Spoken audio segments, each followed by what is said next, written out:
What's up, sickos? It's your boy, Corey Tulaba, and today we are going to break down our very first 2025 NBA mock draft. Let's not waste any time with this one. Let's get right into the picks, starting with the Toronto Raptors at number 1. With the first pick in the 2025 NBA draft, the Raptors select Cooper Flagg, giving them another potential franchise player to build around, accelerating their timeline-torn contention. Flagg has earmarked to be the wire-to-wire consensus top prospect, and the 6'8" two-way wing hasn't disappointed thus far. As one of the premier defensive prospects in recent memory, Flagg can change games on that end of the floor thanks to an unbelievable motor, tremendous instincts, and NBA-caliber physical tool. He's equipped to become a perennial All-NBA defender that can help anchor the Raptors' defense alongside their young all-star in Scotty Barnes. Flagg continues to showcase and evolve his offensive game, both as a play finisher and play creator, creating shots for himself and others, despite an early 22% mark from three, fueling some preseason shooting questions. He's still been an impressive shot maker with encouraging advanced self-creation that evaluators can really get behind. A Flagg-Barnes pairing would position the Raptors with an ultra-competitive and versatile two-way wing duo that could quickly become the envy of most of the league. When you think about other likely core members in Grady Dick, Emmanuel Quickley, and RJ Barrett, the future could be extremely bright in Toronto. Now, while it hasn't been an ideal start for the Philadelphia 76ers, a franchise that held title aspirations coming into the season, at the moment they find themselves in the unlikely scenario of competing in the NBA's game of Capture the Flag. Now, while they're not selecting first in this exercise, they do end up at number 2 with a pretty damn good consolation prize in Rutgers wing Ace Bailey. At nearly 6'10", Bailey has a tantalizing mix of tools reminiscent of wings like current Sixer Paul George. Bailey has springs for legs, finishing at the rim with highlight reel flushes, complemented by a versatile scoring arsenal from undeterred three-point shooting to an array of in-between moves, which includes baseline fadeaways and one-legged Dirk-esque jumpers. His handle can get a little loose at times, and that's probably going to be the loudest part of the discussion in the Bailey ceiling dialogue. He'll need to tighten up that handle to unlock his ultimate self-creation ceiling. Bailey also has room to improve as a decision maker. Now, while Ace is capable of flashing high-level passing, his score-first mentality can lead to missed opportunities. On the defensive end, Bailey's impressive physical tools shine in shot contests and weak side rim protection. His vocal leadership and competitive fire make him a culture fit for a Sixers team eager to return to contention. If he can improve his decision-making and efficiency, Ace Bailey has the kind of upside to be a franchise-altering two-way star. With the third pick, the Washington Wizards select Dylan Harper. Washington is in full rebuild mode. After an impressive 2024 NBA draft haul, the Wizards have clear motivation to let their youth develop with playing time. It's something that's going to require patience from management and ownership, and so far it's been a promising early return with great flashes from Alex Sarr, Bub Carrington, and Keyshawn George. If the Wizards can continue to develop those pieces while landing a piece like Dylan Harper in this class, it's going to be a big win for this organization. Dylan Harper is one of the best floor generals in this class. Not only does he have the offensive tools to be a dangerous addition to this core, but his defense and intangibles will also get any fan base in their feelings. A future backcourt pairing of Harper and Bub Carrington is a heck of a combo to build around going forward. With the fourth pick, the Utah Jazz select Yegor Demon out of BYU. Now, few players, if any, have gotten off to as electric a start as Yegor has for BYU. Demon's combination of size, fluidity, scoring, and especially playmaking has been a pure joy to watch. BYU hasn't had the toughest schedule yet, though, but it is obvious that Demon's processing speed, awareness, and decision-making are at an entirely different level from everyone else on the court. With Demon, the Jazz will get another jumbo creator who has a ton of versatility on both ends of the floor. He's a terrific complement to their young core and has the ability to elevate the game of everyone around him. If he can maintain similar production all season, it would not be surprising if he goes even higher on draft night. With the fifth pick, the New Orleans Pelicans select Trey Johnson out of Texas. Johnson has been one of the standouts in the early part of the college basketball season, starting off with a 29-point outing against the Ohio State Buckeyes, and continuing to pour in buckets at a stellar clip thereafter. The Pelicans have been devastated by injury in the early going and could certainly use a dynamic combo guard with Johnson's exceptional shooting touch. He'll have an excellent mentor in CJ McCollum to learn from in the short term, and he could be a long-term fit either as a starting guard or as a dynamic sixth man behind DeJounte Murray and Jordan Hawkins. With the sixth pick, the Brooklyn Nets select VJ Edgecombe from Baylor. The Nets came into the season looking like they would tank pretty hard after trading Mikal Bridges to the Knicks for a bounty. But early on, it looks as though they are going to be fairly competitive. But even with the competitive start to the season, they could still end up with a pretty high draft pick, and they end up nabbing a high potential guard like BJ Edgecombe here. Edgecombe is having a slow start to the season, but he still has star potential. He is an electric athlete with incredible physical tools and instincts on both sides of the floor, and most importantly, he cares only about winning. Adding an electric guard like Edgecombe to this Nets roster can be an incredible step in the right direction for that franchise. They are back on the clock with the 7th pick, and this time they're going to select Liam McNeely to help accentuate the downhill nature of their potential franchise cornerstone, BJ Edgecombe. The freshman started the year hot, going 7-17 behind the arc through his first 3 outings. That's nothing new for the young sharpshooter who drilled 47% of his triples during his final 2 seasons with Montverde. He doesn't second guess himself after a miss, he knows how to position himself coming off screens, and he can hit off a variety of actions. Even better, McNeely has some bounce when chased off the line, and he has historically been a good decision maker. He's looked good from a frame and athleticism standpoint thus far, holding up well against contact, and he has really rebounded the ball this year. UConn hasn't faced particularly tough competition so far this season, and additionally, McNeely will need to show more in terms of self-creation in order to keep his stock in this range. However, few players are this prolific of shooters at such a young age while boasting even solid NBA physical traits. In McNeely, the Nets get a hyper-reliable floor spacer who will make life easier for his teammates as they continue to build for the future. With the 8th pick, the Chicago Bulls select Maryland Derek Queen. Right now, the Chicago Bulls are in a precarious position when it comes to an impending rebuild. There have been nights where the offense has really come together around a mix of veterans and young stars, while the defense has consistently lagged behind, sitting among the bottom teams in terms of net rating. The Bulls don't have much of a choice but to blow it up at some point. If that happens, Nikola Vucevic will likely be out the door via trade, leaving a massive hole at the big man position. Derek Queen would be an intriguing choice here, given his ability to cover some ground on the perimeter like we saw against Marquette, while having the ball handling and passing skills to play in an up-tempo system and serve as a DHO hub in the half court. If Queen can figure out how to space the floor effectively, and he is taking threes so far this season, even if they aren't going in, there is some real upside despite not having the kind of traditional physical tools that NBA teams crave at the center position. The Portland Trailblazers take Con Knipple out of Duke. Now, the Blazers have been one of the more interesting teams throughout the opening months of the regular season. With a number of talented pieces already in the mix, the Blazers will be a team that continues to add pieces to the puzzle while figuring out their identity. While Portland has added some versatile pieces to their roster over the last few drafts, they still need additional firepower when it comes to spacing the floor, and that is what Duke freshman Con Knipple can do. Knipple has impressed with his shooting, but his feel for the game is what continues to get scouts excited. Adding him to the mix would push the needle forward for this Blazers team that is on the rise. With the 10th pick, the Indiana Pacers are going to take Kaman Maluak out of Duke, the 7'2", 250-pound freshman center. Maluak is a massive human being who moves far more fluidly than you would expect at first glance. At a minimum, Maluak looks like a big who can be the cornerstone of a defense with his interior presence, shot blocking, and rebounding.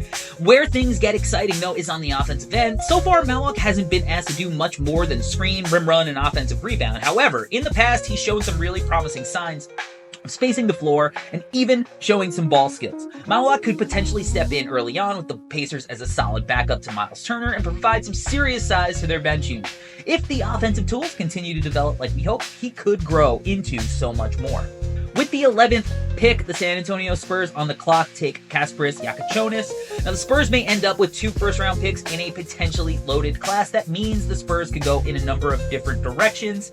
Rookie Stephen Castle has been off to a promising start and looks to be a heck of a piece for this team moving forward. We already know what the alien can do, but how do the Spurs surround Victor Wembanyama moving forward? You can never have enough talented decision-makers and floor spacers, especially when they can put teammates in positions to succeed. Illinois' freshman Yakachonis would be a heck of a get for this team. He'd offer another talented combo guard in the backcourt with size and a knack for making winning plays. Having a future backcourt duo of Yakachonis and Castle really would give the Spurs a pair of high field decision makers with plus size that could fit the modern NBA. With the 12th pick in this draft, the Oklahoma City Thunder are going to take Illinois' Will Riley. When you turn on Riley's tape, you find a guy who is just scratching the surface. He plays with a ton of flair and looks like a guy who grew up watching a ton of highlights of those Chino Hills Ball Brothers teams. He can go on absolute insane heaters from outside, showcasing limitless range. He's also a very skilled passer who will only show off more as the season progresses. He'll need to continue to work on his body and tighten up his handle a little bit, but once again, you're buying into potential here, and he fits the kind of multi-tooled, skilled, plus positional size prospect that the Thunder typically like to bet on. With the 13th pick in the draft, the Dallas Mavericks are selecting Asa Newell. As Newell's start for Georgia has been terrific and has perfectly highlighted how productive he can be in his role, Newell is a fantastic defender, rebounder, and play finisher. On offense, the ball almost never sticks as he's constantly making split-second decisions, making quick passing reads, and taking high-quality shots. With Dallas, Newell provides them with another versatile defender and play finisher who should be a floor spacer in time. In certain matchups, he can play some small ball center. Even as a front court pairing with Derek Lively, though, he would quickly add to their defense, rebounding, and passing. With the 14th pick rounding out the lotto, Utah is back on the clock and they select Ben Saraf, who is playing in Germany for Ratio Farm.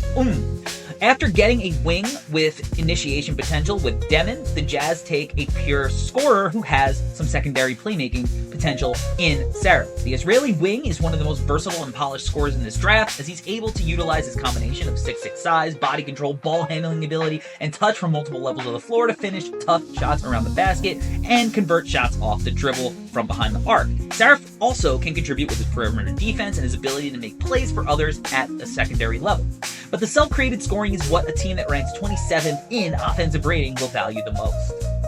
Now with the 15th pick, the Spurs are back on the clock and they take Nolan Traore from St. Quentin. Traore was the biggest faller on the first mock draft, going from the number 7 spot on the first No Ceilings big board to number 15 here in the mock draft. His shooting struggles to start the season for St. Quentin certainly played a part in that drop-off, but he ends up in a fantastic situation with the Spurs. With Chris Paul unsigned beyond the season, Traore would have plenty of opportunity in the short term if Paul doesn't return. If he does, it'd be hard to imagine a better mentor for a guard who's on the smaller side but reads the floor at an exceptionally high level. The shooting will be his swing skill, but an uptick in that regard could lead to him going much sooner in the next mock draft.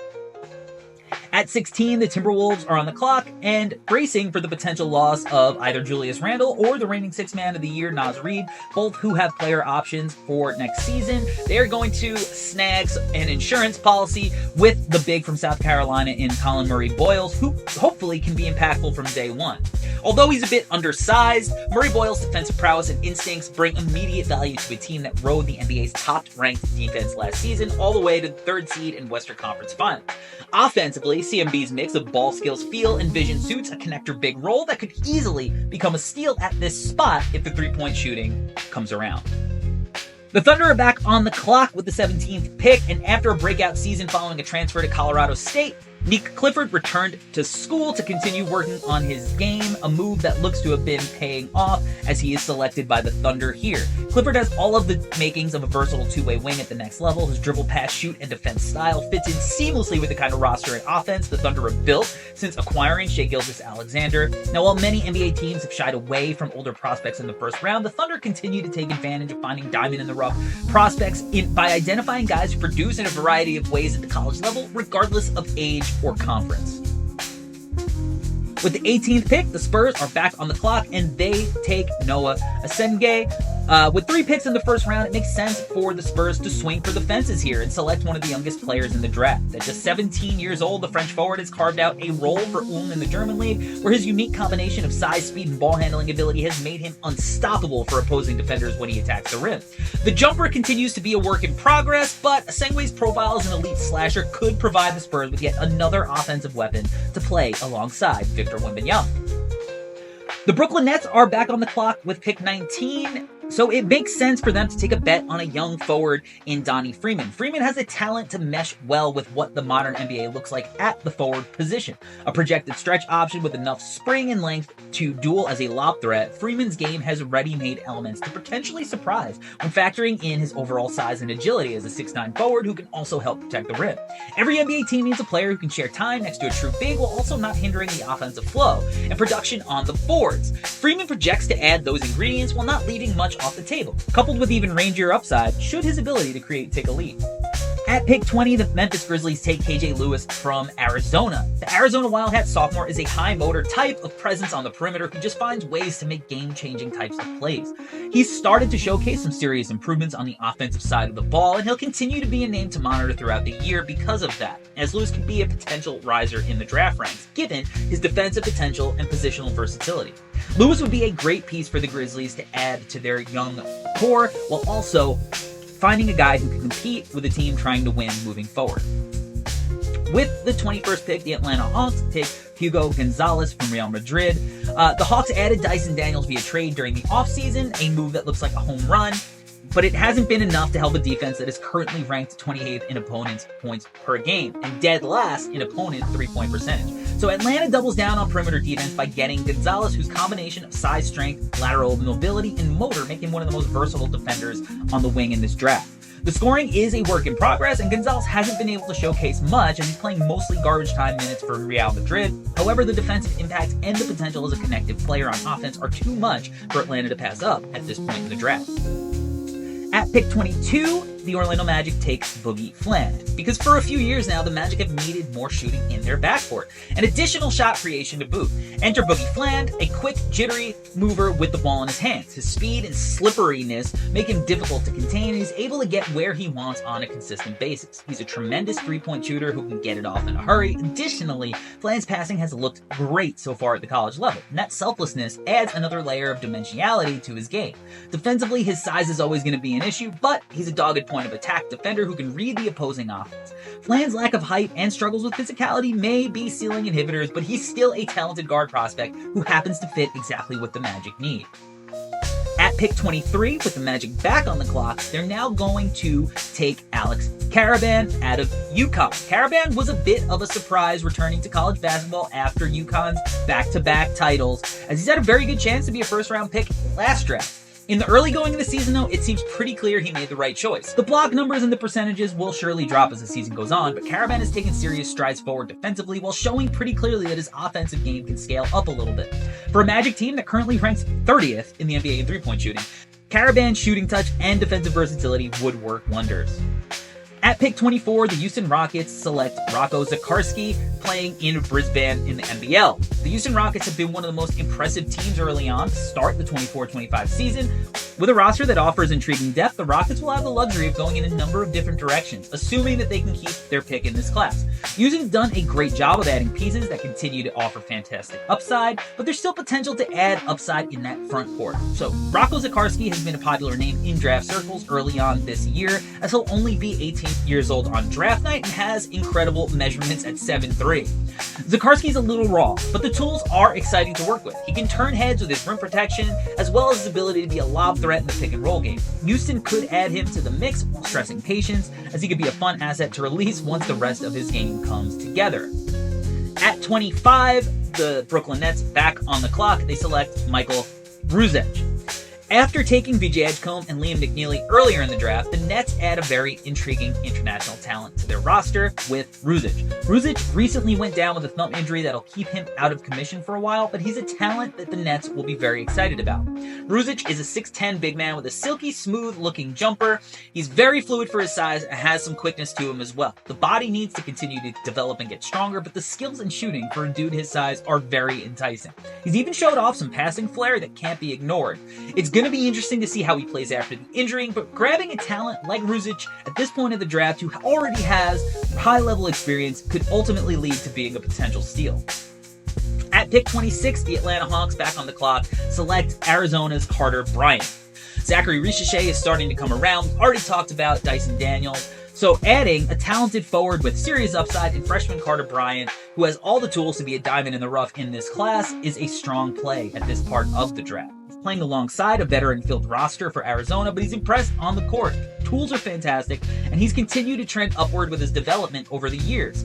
If a team like the Hawks could land Bryant at this spot, it could be a heck of a redraft watch for years to come. At 27, the Boston Celtics select Cannon Catchings.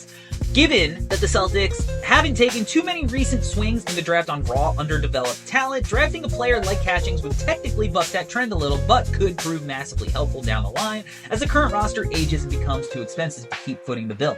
The NBA has seen a drastic increase in the rate of three-point shot attempts in recent years, and Catchings is doing his best to replicate that trend at BYU, currently launching over 7 triples a night. The results have been a mixed bag, but that's to be expected of most young players. So it's tough to find 6'9" wings with his kind of confidence from behind the arc, his kind of defensive potential, and his athleticism. Should he remain in the draft conversation come May and June, this is exactly the type of move this organization could make given their strong coaching and developmental program in the G League with the Maine Celtics. At 28, the Golden State Warriors take Hunter Sallis. The two timelines approach didn't exactly work out as expected for the Warriors, but Sallis truly represents a player who could fit the mold of building for both the short and the long term. He's an experienced 4-year college player with the ingredients to contribute instantly in a low-usage 3-and-D role because of his reliable shooting versatility and defensive tools. While the floor is a 3-and-D player, there'll be plenty of upside as he can also play in the pick and roll and score at multiple levels with the ball in his hands. Both things the Warriors would love him to tap into. At 29, the Los Angeles Clippers select Jaleel Bethea out of Miami. A bouncy combo guard with intriguing microwave scoring potential. Bethea's deep shooting range and natural scoring instincts make him a dynamic offensive weapon, but it's his potential to reach his ceiling will hinge on how efficiently he scores, as well as how he can leverage that scoring gravity to create opportunities for his teammates. Defensively, his athleticism gives him the potential to guard effectively at the point of attack, but he'll need to continue to add weight to his frame in order to guard up positionally. If Bethea refines his playmaking and maximizes his defensive tools, he could be a key contributor off the bench for a team aiming to stay competitive in the Western Conference. At pick 30, the Utah Jazz, back on the clock, select Mackenzie Mbaku out of Indiana. Mbaku entered Indiana with a shooter's reputation. It took him a little while to get going though last year, but by the second part of the season, that shot started to come around. This year, he has been locked in from everywhere. Mbaku's jumper will always be how his bread gets buttered, but he's also looked stronger going downhill. He's shown an increased willingness to attack the basket on offense and compete on the defensive glass, as his overall defensive attentiveness has also improved. Given his size and shooting, Mbaku should at least be able to hang around the league for a few years to come. But if he can continue to drive, finish, rebound, and defend, there's a path for him to become one of the more valuable role players out there. Now, the Utah Jazz have been lacking reliable wing depth for a while, so Mbaku can fill one of those spots and provide a stabilizing presence as they continue to build toward their future. Thanks for watching the top 30 picks on the No Ceilings 2025 version 1 mock draft. Make sure you head to NoCeilingsNBA.com to see the second round picks 31 through 59.